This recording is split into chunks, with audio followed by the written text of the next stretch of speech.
Dito na ako sa bahay. Ako naman ay magluluto ng aking pagkain.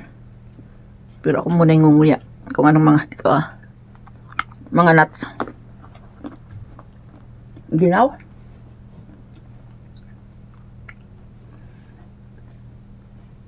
Sobrang kinaw sa labas. Pero sabi init daw uli.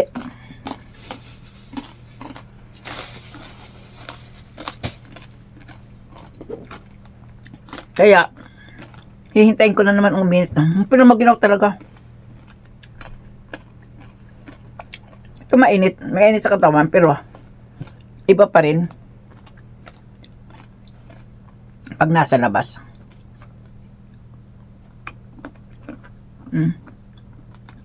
Corn.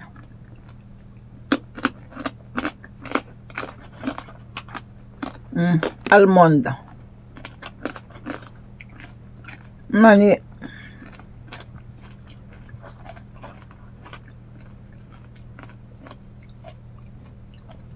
Pero paborito ko to mais.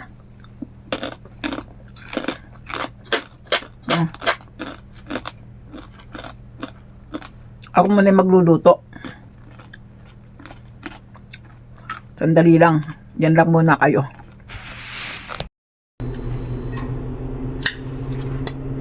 Hello! Ako muna yung magluluto ng aking pagkain.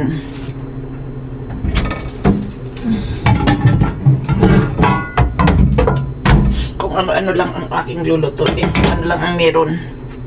Kasi itong hugasan ko may paginaw. Itong hugasan ko dyan muna.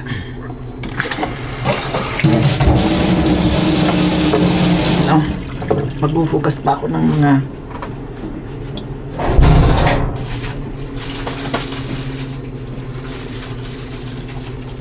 ito ang aking pagkain, spinach.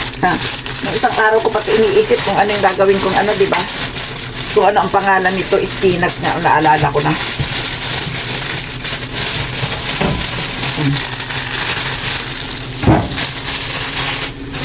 Mikos-mikos lang.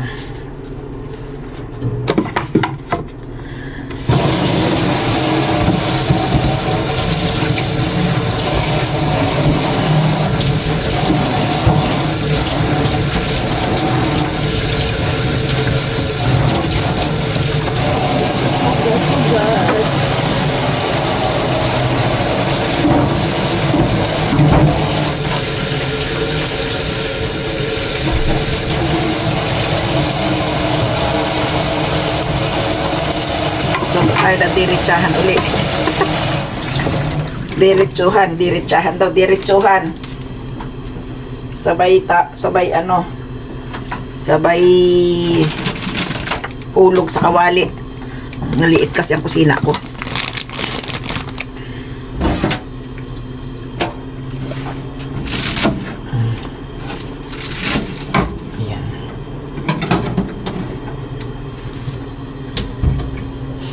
Sabay hulog sa kawali. Ipapainit na ako ng kanin ko. Yan.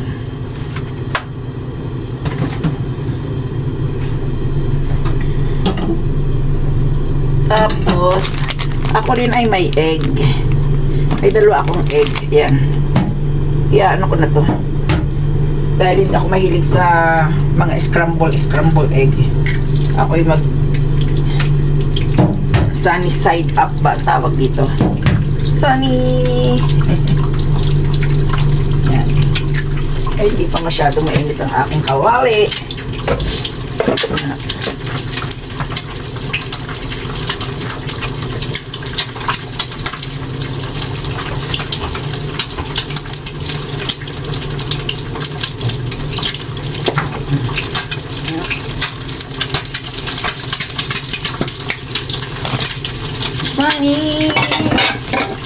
Sunny.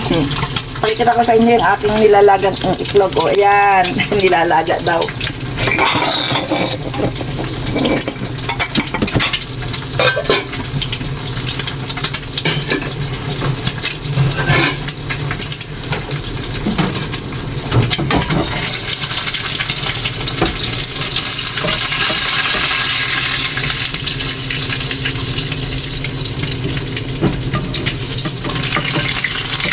Masarap kasi malasado ng konti.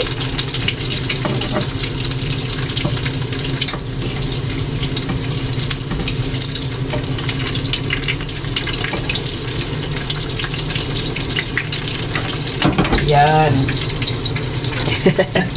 Diba?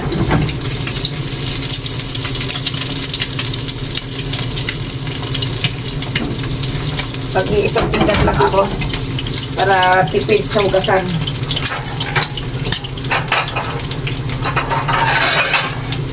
Isang plato lang ang aking paggagamitan. Yung kanin ko hindi pa tapos maluto. Pero malapit na siya. Malapit pagkang mahulog. Dahil ako'y wala nang uulamin.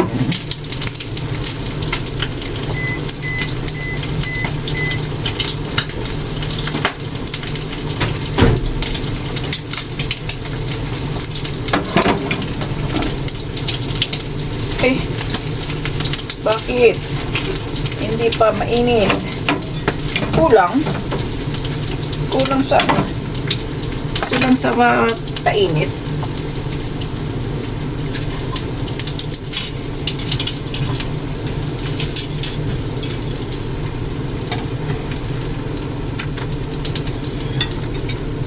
Yan. Ay, nasunog yata ang aking egg yolk. May lamig pa. Kainit ulit natin ng mga 3 minutes.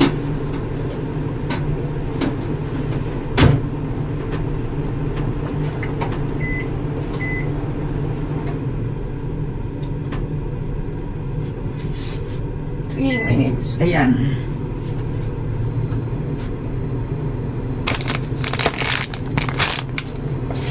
Ito muna ang kamatis ang ating ipiprito sa kanyang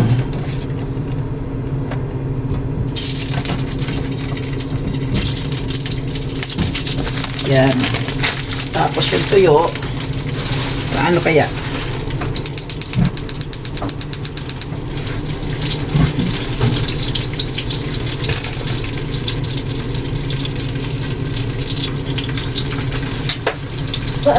Tuyo.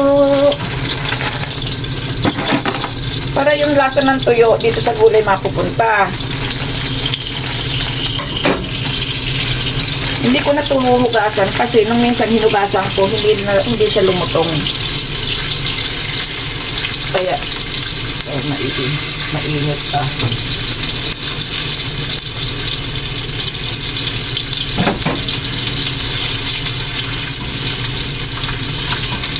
Hindi siya lumutong, kaya ngayon hindi ko na siya huhugasan. Maluluto na lang yun. Yung iniisip niyo, maluluto na lang. Yung iniisip niyo isa.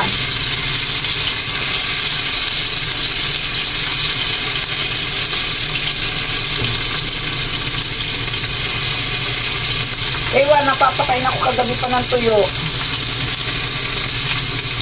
Kaya magpatuyo muna si Lola. Kagabi pa eh. Kasi tagal kong hindi nagkakanin. Baka sakaling ako'y mabusog na.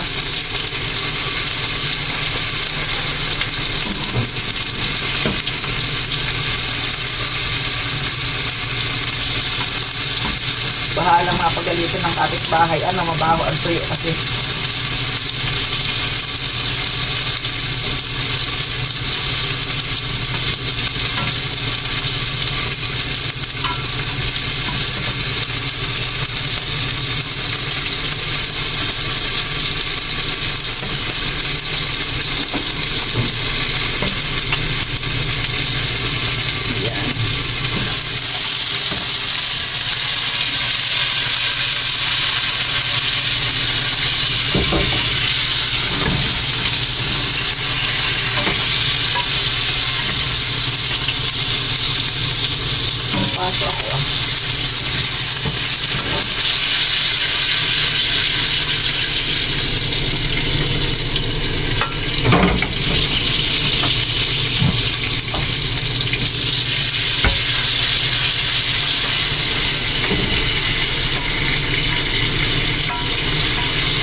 tumalon. Kasi,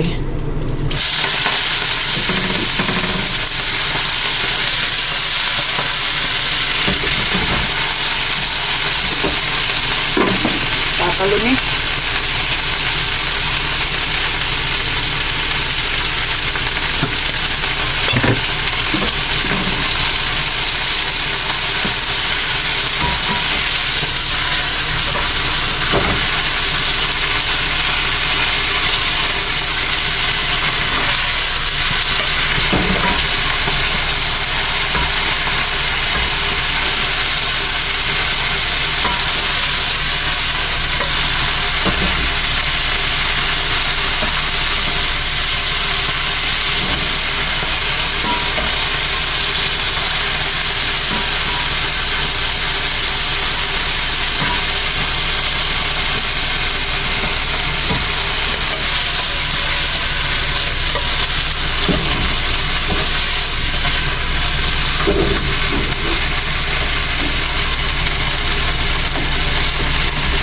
Yun.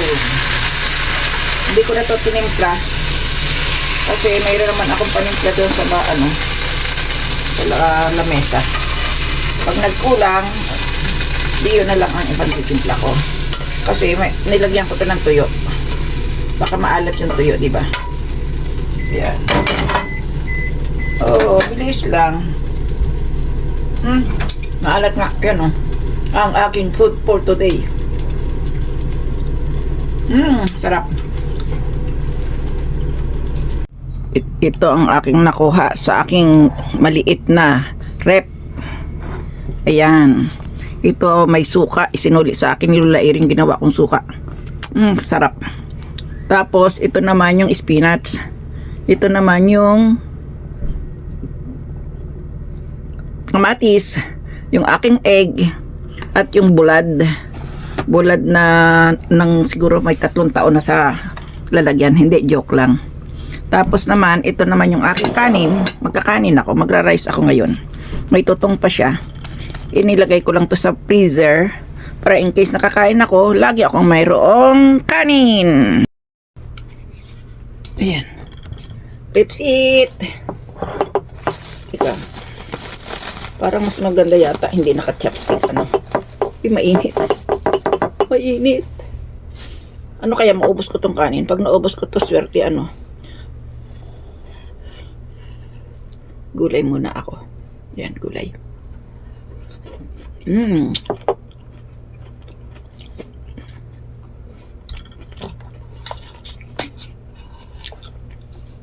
Lagyan natin ng sesame seeds para maibang lasa.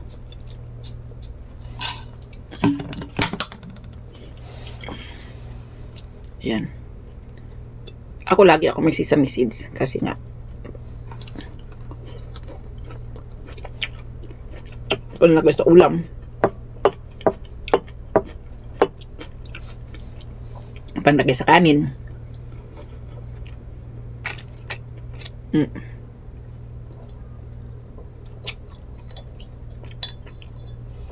Parang hindi pa tosta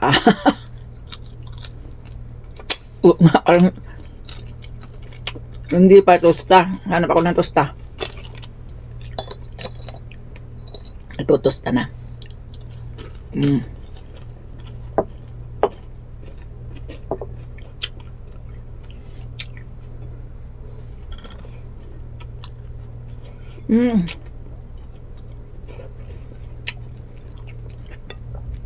Sarap.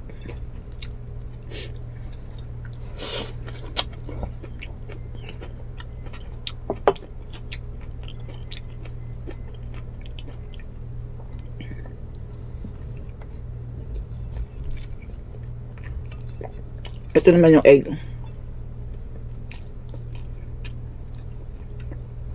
Marami kasi akong itlog ngayon. Kaya kailangan makain.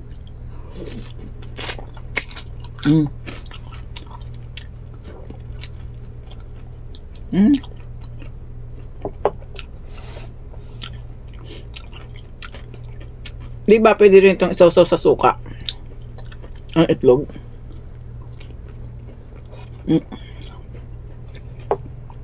Pwede nga.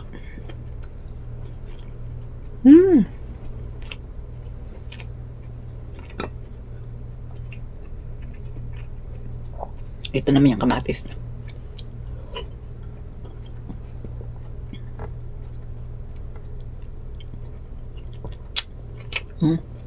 Matigas lang kasi ang balat. Kaya hindi ko pinakain. Diyan ka.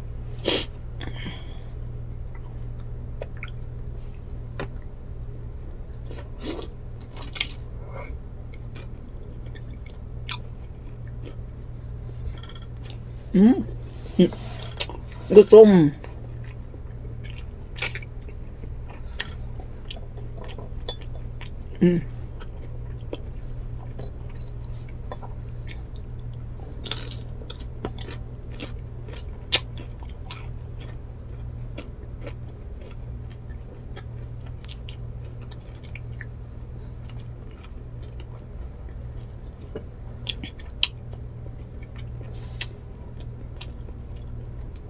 Maligaya pag may tuyo.